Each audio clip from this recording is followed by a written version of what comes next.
Amigos televidentes, continuamos considerando la noche y Wilfredo, la verdad es que tú que has estudiado lo desaparecido, yo, gracias a Dios, no me ha tocado vivir esa suerte, no quiero vivirla.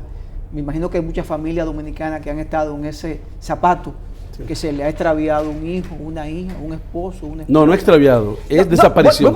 Voy para allá, en el sentido de extraviado en primer plano.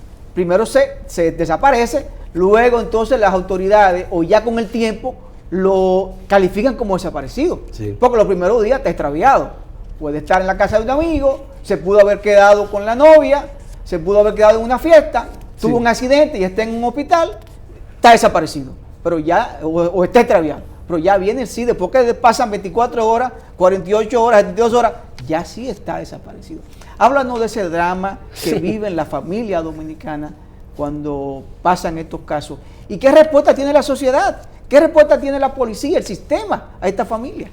Bueno, un desaparecido es una persona que según las Naciones Unidas ha sido detenida, arrestada, secuestrada, plagiada por algún agente del Estado o por personas que tienen el favor del Estado y que no le quieren decir a nadie que lo han hecho. Por lo tanto, están poniéndose por encima de la ley. Sí, de que la ley pueda, ¿verdad?, buscarlo con justicia y de alguna manera. Nosotros en el año 2006 adoptamos la Convención contra la Desaparición de las Personas. Pero si echamos un vistazo a cómo funcionan esos protocolos, además de la adopción, hay que firmar esa adopción y tiene que ser ratificada por el Senado. Se firmó en el año 2006, se adoptó el 2006, se firmó en el 2012, pero no ha sido ratificado hasta la fecha por el Senado. Lo cual significa que el libro ahora es una excusa para poder decirle al Senado que es tiempo de entrar en la comunidad de países que son protegidos por esta convención que luchan contra las personas que están en una condición de desaparición forzada o no. Porque la desaparición es un delito de derechos humanos. Mira, un secuestrado, cada vez que lo van a llevar comida, agua, cree que lo van a matar. El preso no, el preso puede durar 30 años mirando para la calle porque él sabe que está haciendo su cárcel. Pero lo que es el desaparecido es una persona que está en esa situación de drama. Las víctimas no se olvidan nunca. Aunque una persona víctima de desaparición forzada muera, para la familia nunca estará muerto, a menos que vea el cadáver. Porque siempre tiene la ilusión de que va a aparecer. Resulta que desde el año 2022 hasta la fecha han desaparecido más de 1,000 personas en la República Dominicana. Del 2022 hasta la fecha. Y lo puedo probar a través de una organización, una ONG, que me ha mostrado todos los recortes de periódicos de estas personas. ¿Cuántas personas, Wilfredo? 1,000 personas. Y acontece también que un ciudadano común actualmente en ningún punto del Estado centralizado puede dirigirse para preguntar dónde está su desaparecido. Claro, puede ir a la policía le va a ofrecer su servicio, pero no está lo que dice, no ha evolucionado esta institución para ocuparse de este problema. Tampoco existe una agencia creada por ley. Los legisladores no le han prestado tampoco la debida atención a la desaparición forzada de personas. Wilfredo, si tomamos como punto de partida 2022, enero, estamos hablando de 17 meses, ¿verdad? Porque sí, estamos en el mes 5. Divídelo entre 1,000 y 17. 1,000 personas en 17 meses, sí, desaparecidas. Sí, correcto. Porque te acuerdas que cuando investigamos la criminalidad, no es criminalidad la desaparición. No. Como el delito no es toda la delincuencia. Porque mira, hay una cosa muy interesante. La gente no sabe lo que es el delito. El delito es una conducta prohibida. Pero también el delito puede ser la experiencia de lo que yo creo que es delito. Porque si yo, por ejemplo, fuera a otro país y hago una cosa, a ti te parece un delito, pero a mí no, porque en mi país eso no lo es. La criminalidad es el nombre jurídico del delito. Es decir, lo que no está en la ley no es delito. Si yo he hecho una cosa y no está en la ley, entonces tú no puedes acusar de nada porque eso no es delito. Pero el problema de la desaparición no es ni la delincuencia, ni el delito, ni nada que se parezca. Es la violencia.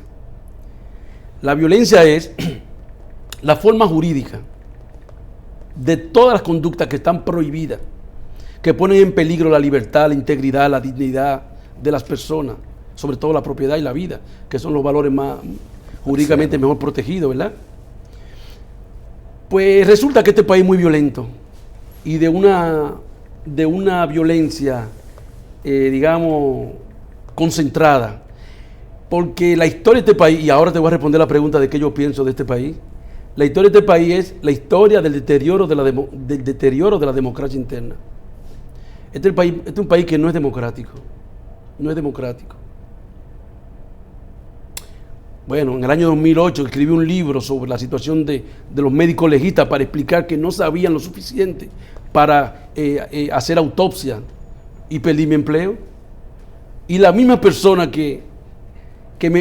que le dije, mira, está pasando esto, lo voy a poner en el texto, fueron las personas que me cancelaron. Entonces eso no es democracia, porque tú le temes a eso, es la verdad. Porque ese es el fin de la investigación de los desaparecidos, la verdad. La verdad es un derecho y es una necesidad intrínseca, porque las familiares tienen derecho a saber la verdad de sus desaparecidos. Y si alguien lo plagió, lo secuestró o lo mató, hay que someterlo a la justicia. Porque mira, una persona se puede desaparecer porque se cayó en un hoyo. El sistema urbano está fracasando. Una persona se puede desaparecer por un problema intencional de que yo quiero comercializar mujeres y me la llevo a otro país y la pongo en condición de esclavitud, ¿verdad? Hay una historia enorme que contar sobre todo ese tipo de desapariciones, pero también puede ser un problema de riña común, como ese señor que iba a estar por desaparecido. Por suerte lo encontraron, dije en una maleta. Ahora en estos días, hace 2 o 3 días. En La Vega, sí. ¿Cuál fue el origen de ese caso? Fue un problema Lo de suerte es relativo, porque fue en una maleta, muerto. Sí, pero lo encontraron. Quiere decir que si no lo encontraban, iba a engrosar la incertidumbre. Porque eso es otra cosa. Lo desaparecido en la cultura tiene varios nombres. Por ejemplo, le dicen los muertos vivos, o ni muertos ni vivos, desaparecidos, o los detenidos desaparecidos, o los NN, no nombres, porque, por ejemplo, mira, pudiera estar ocurriendo que nuestras morgues judiciales, que tenemos 4 regionales, pertenecen al INASIF.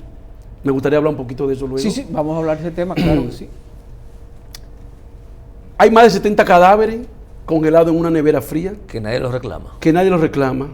Oye, por lo menos tírale una foto, mételo en el reticulado social, en las redes. Alguien tiene que saber que conoce a esa persona. ¿Verdad que sí? ¿Qué hacen esas personas en una nevera fría, en calidad de NN, no nombre? No sé quién es. Y como no sé quién es, no hay proceso, porque no se puede acusar a una persona si falta el cuerpo, no de homicidio.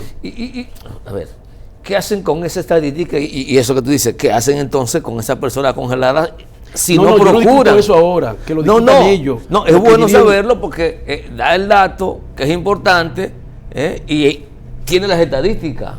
Hay 70 cadáveres. Debe de haber más. O más. Como también lo he dicho en varias ocasiones, hay más de 2.000 personas en este país que pueden probar que ya cumplieron la condena, la pena de prisión, y sin embargo están presos. Sí. Eso sale con un plumazo del presidente o con un plumazo del procurador general, con un diagnóstico, una investigación. Aquí hay muchas personas que ya cumplieron la condena, que todavía están en calidad en el limbo. Eso ocurrió, por ejemplo, en el huracán George, se evidenció. En el año 2002 aumentó la pena de prisión preventiva y se convirtió, debió dejar de ser la pena por excelencia, debió disminuir y sin embargo aumentó. Es decir, en el año 2002, cuando se cambió de modelo procesal penal, en la que la prisión dejó de ser una institución penal y se convirtió en una institución procesal, porque el libro 4 del Código Procesal Penal se llama a sí mismo ejecución de pena, pues resulta que aumentó la pena de prisión. ¿Qué pasó ahí? Es que la violencia ha estado más en las instituciones que en las personas. Y mi teoría, y lo estoy tratando de articular, es que el Estado es capaz de generar más problemas que los mismos ciudadanos entre sí, producto de que están abandonados por el mismo Estado, en el sentido de que tú tienes que resolverte por tu propio medio. Pero no, sin obviar eso, ¿no pudo haber también coincidido con un aumento de los hechos reñidos con la ley? No, imposible. No. Porque los sistemas que son acusatorios tienen una parte formativa, educativa. Por ejemplo, mira, en Brasil, cuando surgió el Código Procesal Penal, la persona embarazada le suspendían el proceso y después que parían las mujeres iban a la cárcel. Aquí no hacen nada de eso. Aquí hay mujeres que pueden parir en las cárceles y lo están haciendo seguro. Porque es una vieja regla de hace 100 años. Te entrego 100 presos tú me devuelves 100 presos, vivos o muertos. Por eso no se puede escapar nadie. Porque es un problema así. ¿Tú entiendes? Wilfredo, seguimos hablando de desaparecidos. Tú hablando, Bueno, hablando de la sociedad, pero quiero, ahí mismo los desaparecidos, hablaste del INACID. Sí. ¿Qué es el INACID? Porque hay gente, puede ser que haya alguno de los televidentes que no sepa qué es el INACID. He escuchado la sigla, pero ¿qué es el Instituto de Estudios de Ciencias? El Instituto Nacional de Ciencias Forenses. ¿Qué es? Bueno, lo primero que hay INACID en casi todos los países del mundo que responden a nuestro modelo gubernamental.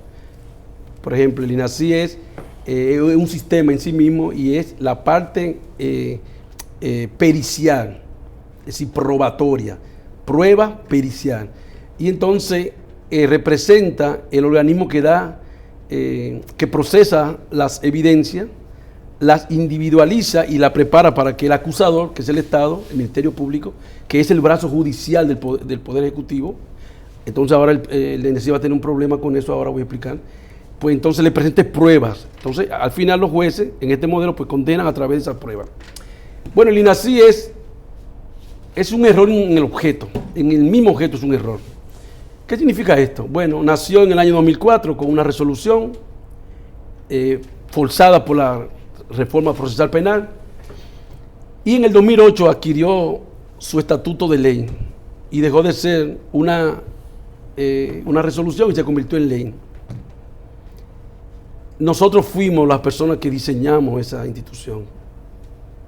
Yo, por ejemplo, fui contratado por el Banco Mundial para presentar un informe de cómo podría ser ese instituto. Y mi informe tenía cientos de leyes en el articulado y el instituto terminó siendo una entelequia de 17 artículos, donde la palabra medicina legal solamente se menciona una vez.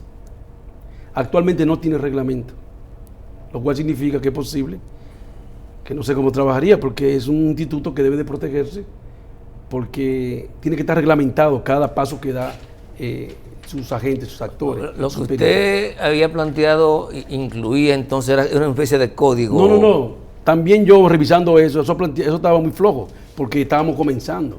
Pero han pasado 18 años, y entonces tenemos una institución que está liderada por un único y un mismo director. Nunca ha sido removido. Es decir, está como politizado eso ahí. Pero el INACID es importante. ¿Por qué? Porque es la parte humanitaria de la justicia penal. Porque es la verdad en sí mismo. Esa es la función del INACID. Producir y generar la verdad de los hechos a través de las pruebas. ¿Tú ves? Que el malo se quede preso, que el bueno se vaya para su casa. ¿Tú ves? El problema es que el INACID no ha crecido. Es una institución que si tú miras su página, ¿cómo se dice? La página su web, su portal, pues definitivamente esa gente parecen estudiantes. No conozco ningún nombre en el INACID, aunque sé mencionar todos sus nombres, porque generalmente deben ser personas que han publicado investigaciones, han escrito libros. Yo, por ejemplo, escribí un libro de medicina legal en el año 2008, ya te dije lo que me pasó. Ese libro comienza con esta frase, me acuerdo como ahora: para saber justicia para saber medicina legal, hay que saber medicina y hay que saber justicia. Porque la gente que trabaja en el INACID, si es médico, tiene que ser el mejor médico. Si es antropólogo, tiene que ser el mejor antropólogo. Pero, por ejemplo, en el caso del informe Camaño, ¿quién firmó el informe antropológico de los huesos de Camaño? Un estudiante que no es antropóloga. Míralo ahí, dilo, averígualo. ¿Quién es el director del INACID? Un ingeniero industrial. Posiblemente nunca ha visto una autopsia. Es la verdad. ¿Cuántos peritos hay en el INACID? ¿Cómo ha sido su evolución en términos de capacitación? Nunca lo veo por televisión, nunca veo nada. Siempre la reinforma de todo. Un artículo, una investigación, algo que se haya hecho. No, la página, el portal, lo dice todo. No hay ciencia ahí, por lo tanto, no puede ser un instituto. Y lo más interesante es que he visto que el INACID es de que presidente de la Confederación de INACID de América Latina, pero ¿y esas cosas cómo ocurren? El INACID, por ejemplo, ahora tiene una disyuntiva con la idea de crear el Ministerio de Justicia alguien está proponiendo que el INASIF continúe en el Poder Ejecutivo. Y eso es un error. Si eso ocurriría, el INASIF no tendría independencia administrativa. Por lo tanto, controlarían las pruebas los mismos que están investigando los casos. Y entonces es bueno que se imite, digamos, el modelo de Costa Rica, en el que es el Poder Judicial que se ha hecho cargo de la investigación forense y le ha quitado al Ministerio Público el organismo. ¿Por qué? Porque los ministerios públicos en América Latina no son los ideales. Mira, en El Salvador, por ejemplo, el Ministerio Público es una terna de poderes que lo nombra por 10 años, no tiene jefe, porque ha sido todos los poderes del Estado que lo han nombrado. Ganó uno, ahí está. Pero aquí, ¿qué es lo que es un procurador o un empleado del gobierno, del presidente, designado por el presidente? Puede ser independiente el Ministerio Público. Bueno, es mejor que antes, ¿verdad? Pero mientras no tenga esa molestia ahí. ¿Tú propones? No, yo propongo que convoquen a vistas públicas, convoquen a seminarios, a talleres especializados, el asunto del INASIF, porque de lo contrario, vamos a tener un organismo que lo va a dirigir una persona que no sabe por los próximos 30 años. El país habrá perdido 30 años de desarrollo médico-legal, antropológico forense, genético forense. A propósito, aquí no existe genética forense. Es por eso que tenemos tantos problemas con la identificación biológica. ¿Quién entonces que designa el director del INASIF? ¿El presidente? El procurador puede hacerlo. Pero el problema no es ese, el problema es que esos organismos se renuevan. La profesión de la ciencia forense son reales. No se le entregan a personas no idóneas. La sociedad dominicana pierde mucho cuando esas cosas ocurren. Mucho. Es justicia tardía. Justicia tardía. Por ejemplo, mira, ¿quién va a la morgue judicial? O la muerte violenta. ¿Qué es la muerte violenta? 3 cosas: homicidio, suicidio y accidente. ¿Dónde están las estadísticas anuales de homicidio del año 2022? El INASIF debe de darla. Ella es el órgano responsable de llevar ese cómputo. Antes lo hacía el Hospital de Aero Contreras, pero lo hacía de los accidentes.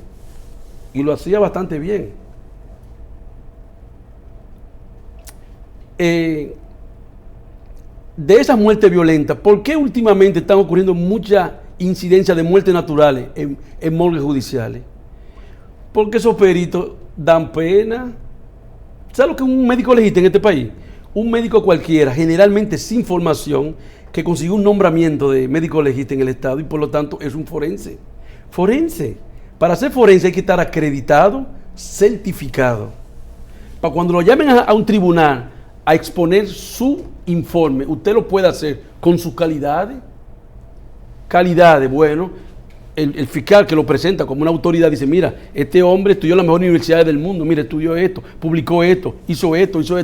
Pero esos peritos no pueden tener esa suerte porque son personas anónimas. La razón por la que mi libro no gustó en el año 2008 fue porque yo dije que muchos no habían hecho la tesis y estaban trabajando como médico legista. Pero esa ley no, aunque sea con 17 artículos, sí, no prevé cuáles son los requisitos. Pero no es suficiente, porque ese tipo de ley es una ley madre, afecta a todo el sistema, afecta a la función policial, la función judicial, afecta a la función del poder judicial, de todo. Es una ley compleja. Compara nuestra ley de INASIF, la 454-08, compárala con cualquier ley de otro país que se llame INASIF. Es un documento enorme frente a un pequeño folletín. Por último, Wilfredo, tenemos aquí policía científica, policía investigativa. Sí, la policía científica es el INASIF. Y no es cierto que los policías son la parte más importante en una escena. Son los peritos. Como decía un fiscal, que ahora es una fiscal, ahora no recuerdo su apellido, la escena del suceso, no se dice escena de crimen, porque ¿cómo usted sabe que es un crimen? Eso se determina después. Lo que sí se dice es que es un suceso de que, de una circunstancia normal, que después se determinará que fue un crimen. Pero eso, Sí, ese fue un lenguaje, crimen, un ese lenguaje homicidio. todavía se dice. Eso es porque usted no sabe de eso, pero para que ustedes vean, ¿eh? Bueno, la cuestión es que la escena del suceso es la universidad que prepara a los peritos, no es para policía. Entonces, la policía en el año 90 y pico tenía un rótulo que decía Laboratorio de Criminalística, le quitó ese rótulo y se adjudicó el nombre de policía científica. No, los policías que se uniforman, que previenen, que están para la prevención del delito y la seguridad ciudadana, el control interno de la nación, esos no son policías científicos. Y mandarlo a trabajar para allá sería un Ese error. es un cuerpo especializado. el Es un policía cuerpo científico. aparte. La policía científica son forenses, personas acreditadas, personas que, por ejemplo, mira el caso de los patólogos. En la residencia es un error también. La residencia se llama residencia de medicina forense, pero para ser médico forense, para ser patólogo forense, hay que ser patólogo primero, clínico y luego forense, lo cual significa que estamos hablando de una subespecialidad dentro de una especialidad. Ah, no, todos los médicos que no consiguen residencia en este país se van a hacer residencia en la residencia de medicina forense. Wilfredo, Es complicado el asunto. La verdad que es interesante conversar contigo. Eres un sociólogo, eres un antropólogo, eres un criminólogo. También soy abogado y psicólogo, Abogado, pero ya no me dedico a esas cosas. psicólogo. La verdad que yo sé que el público pues Invítame de nuevo. disfrutó conversar contigo y la invitación está abierta. Vamos a pasar unos meses y de verdad que el público quiere volver a tenerte aquí de nuevo. Gracias, Wilfredo, de verdad. Pero invítame para Carial. Para Carial. Perfecto, perfecto. Excelente, Señores, buenas noches. conversamos con Wilfredo Mora, antropólogo, criminólogo, un hombre que ha escrito su última obra, la más reciente, de unos 15 libros, 16, que ha escrito, y la verdad que es un honor compartir pues este set en la noche de hoy con él. A ustedes gracias por la sintonía, este equipo encabezado por Junior Espinosa y quien les habla Giovanni Almonte, nos despedimos y será pues hasta mañana.